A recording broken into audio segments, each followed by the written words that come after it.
friends, welcome to my YouTube channel. My name is Boniface Nebo from Rofix Tech.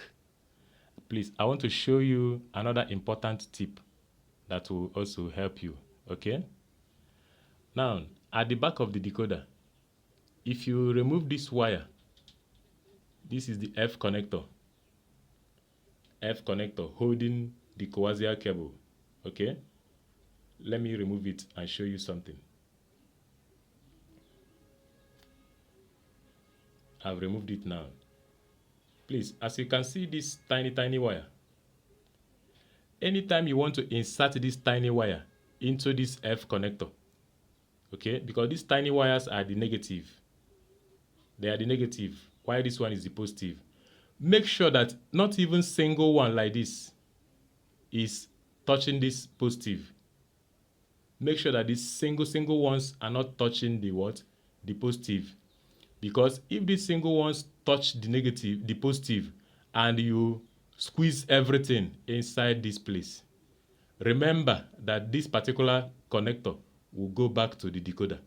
So if you allow these negative wires to enter and start touching this positive copper, and you now plug everything inside the F connector and load them into this point where it normally stays, okay? Do you know the impact of what you are causing?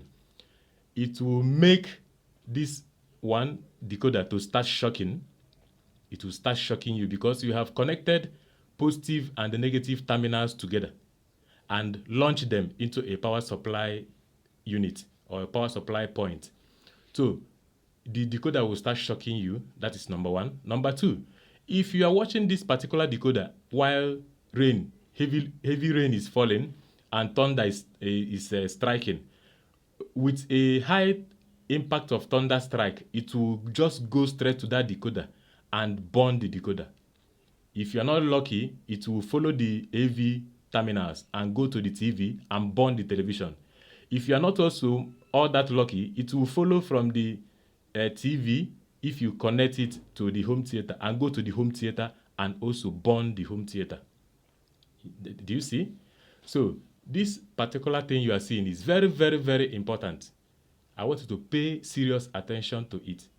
If you are the type that normally pulls it at the back of your GoTV decoder or back of your DSTV decoder or back of your strong decoder, make sure that you separate these tiny ones away from the positive terminal so that you can save yourself a lot of cost, okay?